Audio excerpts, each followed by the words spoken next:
আসসালামু আলাইকুম কাকা। ওয়ালাইকুম আসসালাম ভাতিজা। এই যে আপনার ভাতিজা এমপি হতে পারছি। কও কি ভাতিজা, ডাইরেক্ট এমপিতে হিট করছো? হ কাকা, নির্বাচনে ভোটটা কিন্তু আমারই দিয়েন। কিন্তু ভাতিজা আমার একটা প্রশ্ন আছে, এই পোস্টারে তোমার ছবি কোনটা? কাকা আপনি খালি বয়স্ক লোক দেখা, নয়তো আপনার খবর আছিল। ভাতিজা আমিও খালি বয়স্ক লোক দেখে নয়, এতক্ষণে তোমারও খবর আছিল। জোয়ান কালে আমার কাছেতে আছিল যেই ধার, এতক্ষণে সাইডে ফালিয়ে দিয়ে দিতাম পার। কোন কাছের কথা এটা আপনি কইলেন কাকা? ওইটা তোমার কাকির এই যে জিগাই।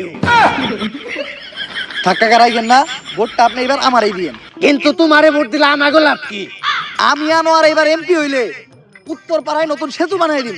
সেতু বানাইবে কেমনে ভাতিজা? উত্তর পাড়াতে তো কোনো নদীই নাই। তাইলে কাকা আমি দক্ষিণ পাড়ায় ব্রিজ জ্বালাই দিয়ে নতুন রাস্তা বানাই দিব। রাস্তা বানাইবে লেওরার ঘর থেকে? দক্ষিণ পাড়া তো পুরাটাই খাল। তাইলে কোন কাকা আপনার কি লাগবো? ভাতিজা তোমার কাকির লগে আজকে একটু ঝগড়া হয়েছে তো, তাই মাথাটা খুব গরম। মাথাটা ঠান্ডা করার লিগে আপাতত আমার এক বোতল খাম্বা লাগবে। কাকা এখন ঠিক আছে, ভোট এবার আমি পাবো তো? ভাতিজা ভোট তো তুমি পাইবে আমারটা, কিন্তু আমার বাড়িতে ধরো 5টা ভোট আছে, ওইগুলা কনফার্ম করতে গেলে তোমার আর একটু কাম করতে হইব। কি কাম করতে হইব কাকা কোন? ভোটের লিগে আমাগো ভাই সবকিছু করতে রাজি আছে। ভাতিজা মাল খাওয়ার সময় নাচ না দেখলে আমার ভাল লাগে না। এখন ঠিক করো তোমরা কি করবা। কি গানে নাচ দেখবেন কাকা? ভোজপুরি।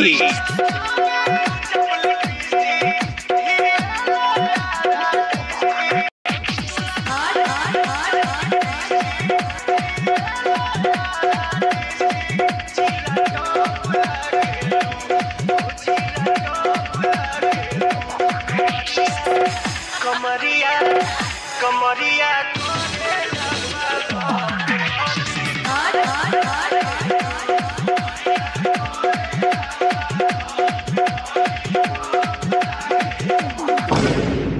সামান্য কয়টা ভোটে লেগে কত কিছু করা লাগে।